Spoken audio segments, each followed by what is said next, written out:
My dear Rivers people, my name is Engineer Dikin Danagogo Wenike-briggs. I am the gubernatorial candidate of the Young Progressive Party, YPP.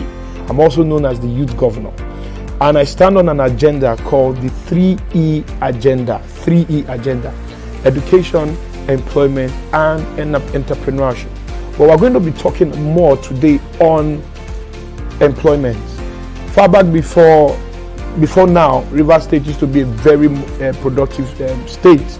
We had several industries, especially in the Transamadi areas.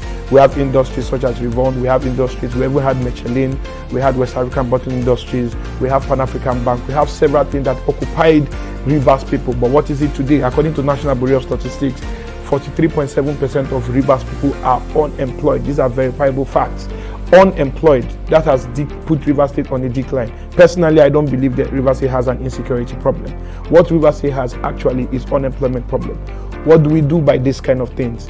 We tend in our own administration, given the opportunity, we want to make sure that Rivers people are pulled out of this high level unemployment rate and put them into something productive, thereby bringing Rivers people from consumption back to production. For example, Rivers State produces what we have. We have natural resources that is called glass sand. That glass sand, we have a large percentage of it, over 60-something% of it in Rivers State.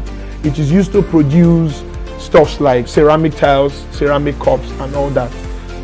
What can we do with such kind of resources? We can establish an industry that in at least 300, 600 to 700 persons will be employed producing these things and exporting to several countries, because right now Rivers State is exposed to 350 million export channel facing Central Africa and West African coast, but we make no use of it. We export nothing. We don't have any attachment to anything that has to do with production. This is the reason why, as a youth, if you check in every industry globally, the youth has always done well. In terms of today, we have Facebook, it's done by youth. Even our pastors today, they all started as youths. We have major musicians globally, they are all youths. There's no 70 or 80 years old person.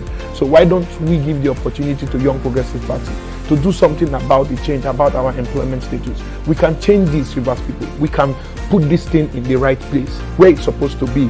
Between 2019 and now, Rivers has embezzled 8.9 trillion.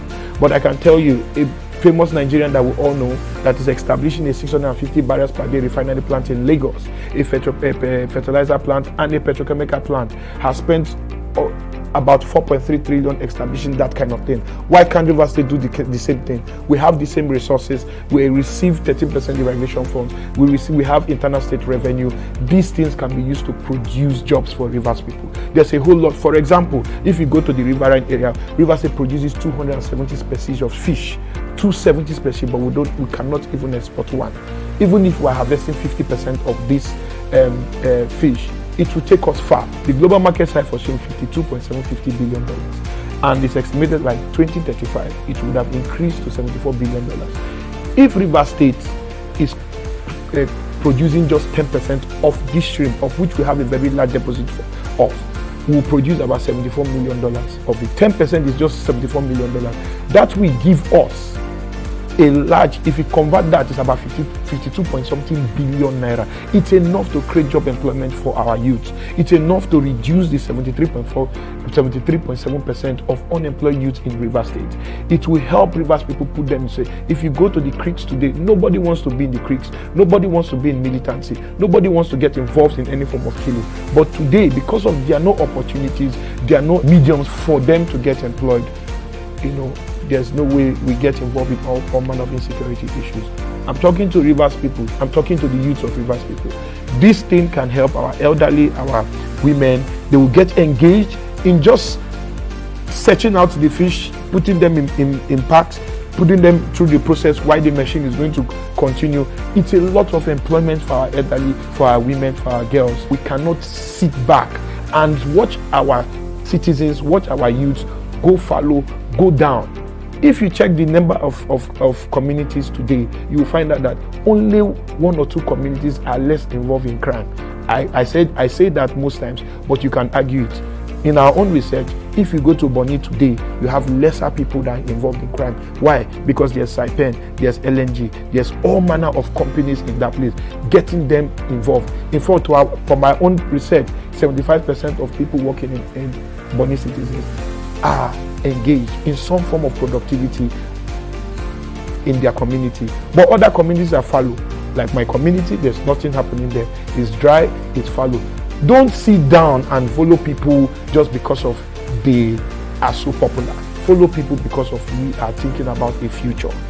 Vote for YPP. Vote for me, Danagogo Wenike-briggs. When you vote for me, you're voting for your future. We are tired of building the future for the youth. Now we are now deciding to build the youth for the future. It's called capacity development.